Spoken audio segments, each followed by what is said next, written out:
Mulan, that will bring honor to us all. Mulan! Yes, so, obviously with the coronavirus, there was a huge, Disney does this a huge world premiere that was scheduled to be in China. They were going to fly out all these people, all these journalists to do it, but they had to cancel it due to the quarantines and the outbreak that's happening with the coronavirus, and in the efforts not to spread it even more. So a lot of things have been pushed back. However, the screening is still happening, so I get a chance to screen the film and also do a Q&A.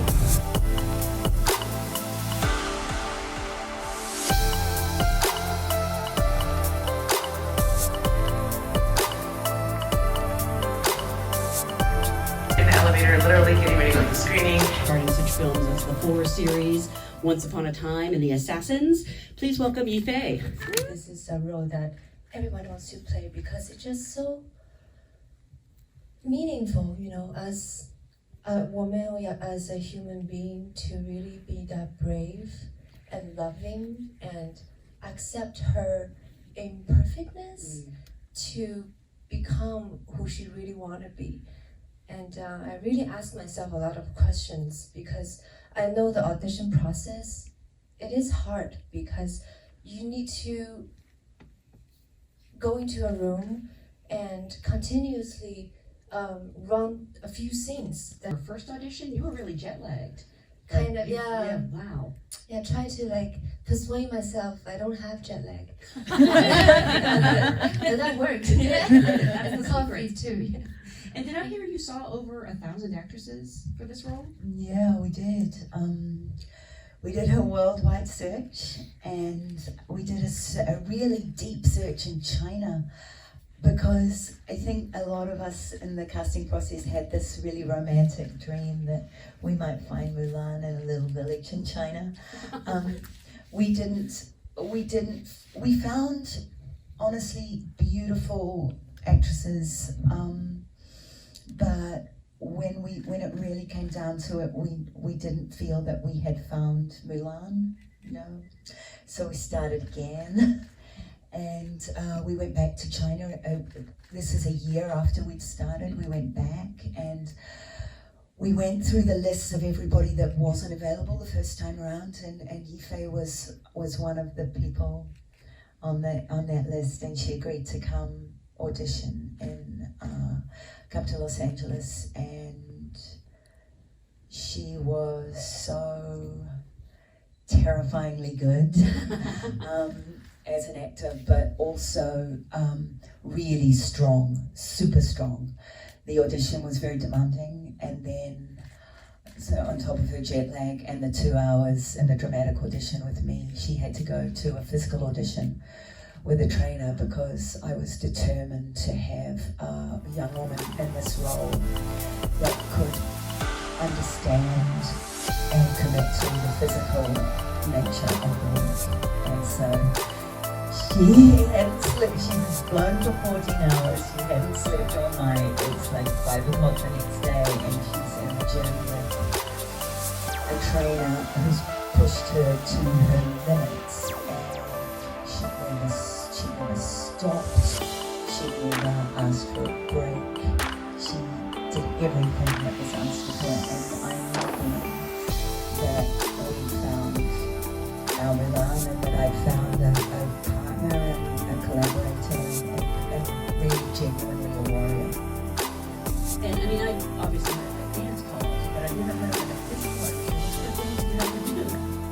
So when I actually heard, it was actually 2 hours.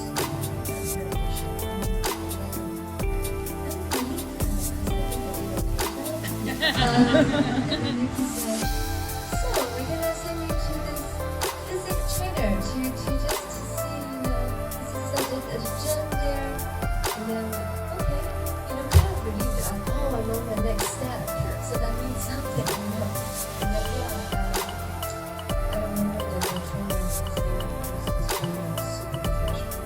So we learned to try some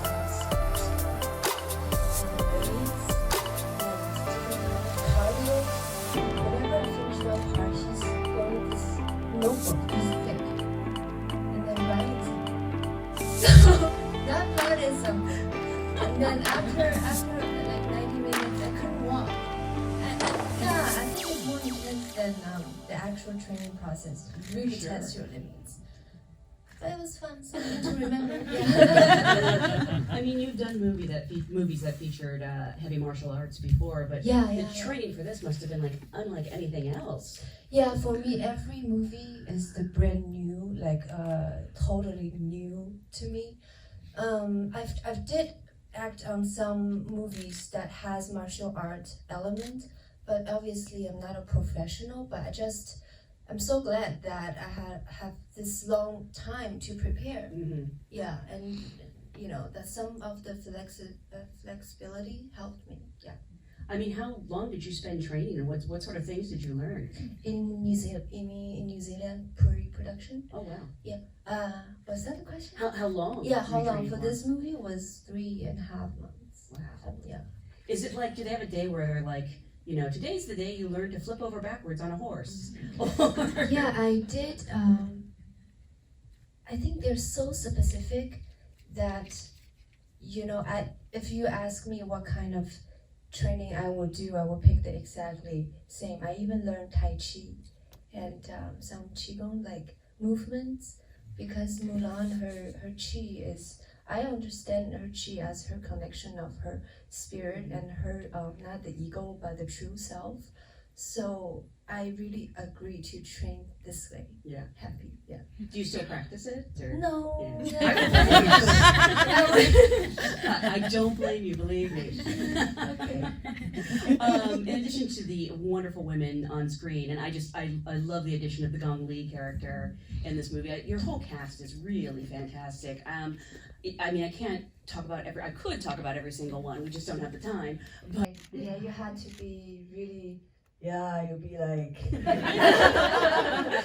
But then on top of that is of course the thing that I like layers of the characters, and what is she really thinking, like the what do you say, subtext? Oh yeah. Yeah. Yeah. And Nikki, for you, what ended up being the biggest challenge? Well, aside from finding Ife, the biggest challenge for me was how to tell a story about two armies going to war, a young woman going to war, without being able to show any fighting really or blood under the Disney brand, that was like, okay, because it's not, I mean, Game of Thrones has kind of changed the battle game for shooting those sorts of sequences, and it couldn't be that. So I was really blessed that the fighting style was martial arts, wushu, and being inherently beautiful. But also, I think what unlocked it for me was that I figured out that I could set the battle sequence in a geothermal valley, so that the smoke and the steam could reveal and obscure violence. It could suggest it. It could also be very beautiful and very cinematic, and I'm proud of that. I think I'm proud that the battle sequences, that it feels visceral and robust, but it never gratuitous. Mm-hmm. Going back to part in such films as the 4 series, Once Upon a Time, and The Assassins, please welcome Yifei. Fan of the movie, thank you for not messing it up. When you hear they're remaking one of your childhood favorites, you're happy but you're nervous, and then you see something so wonderful and beautiful. So, I mean, I'm relieved. You guys must be relieved. Oh, it's relieved to hear you. I do kind of want to start at the beginning though and ask. When did you first discover the Disney animated Mulan? I mean, did this character mean a lot to you over the years as well? Sure, let's start with you. Yeah, I think as everyone, I couldn't remember how old I was when I first watched the animated version, but it's for sure in my memory, and I loved it. Yeah. Yeah, reflection, I actually auditioned. I think in one of my auditions, I sang that song. No I did. way! Yeah. Oh my gosh. See, I was just saying my favorite song is I'll Make a Man Out of You. So I was always singing. I was singing it in the car on the way over, actually. No, it wasn't good. Nikki, what about for you? I missed it the first time round. I think those were my nightclub days, and but then I had children and I had girls, and of course I watched it then, and I couldn't believe it, and I was so grateful for it that in a time of princesses, here was a warrior. Yeah. And Nikki, you've made some amazing films before. Whale Rider, I mentioned McFarlane USA. Still, I think if you took the budgets of all your previous movies combined, they probably wouldn't equal the budget of Mulan. From what I understand, this is the largest live-action film ever helmed by a female filmmaker. Was there some intimidation coming with that, or did you look at it as exciting? Look, the intimidating thing is my responsibility to the story, to the studio, and to the audience. As far as budget goes, no, because I think with every film I've made, Whale Rider included, I had a vision that was far bigger than the budget allowed, and so this time to be able to have a budget equal to the very epic vision in my head was just really satisfying. And what did attract you to this project? I mean, it's kind of obvious when you see a movie completed and it's wonderful, but initially when you first heard about it, what made you think that you wanted to bring your vision to this? Mulan herself. I love her, and I think for me it was her journey from village girl to male soldier to warrior and hero that felt like it spoke for all of us. And it was a story that didn't in fact originate with the 1998 animation, but is about 1300 years old and has been resonant and relevant for centuries, and never more so than now. So for all of those reasons. Did you go back to the Ballad of Mulan, which I think is probably the first storytelling version we have of this legend, for a lot of inspiration for the movie? Yeah, we sure did. It's very short, so we tried to mine. It's short, but it's kind of cinematic as well. So we tried to mine everything we could from the ballad, and also just to be inspired by it. And obviously this movie isn't going to work if you don't have the perfect Mulan. So Yifei, I'm curious, when did you hear that they were making this movie, and what attracted you? Again, it's so obvious when you see it, but to... What was I mean, obviously that was intentional, but... Yeah, culturally, it would have been a terrible misstep. They did never cut their hair. Yeah, I mean, no.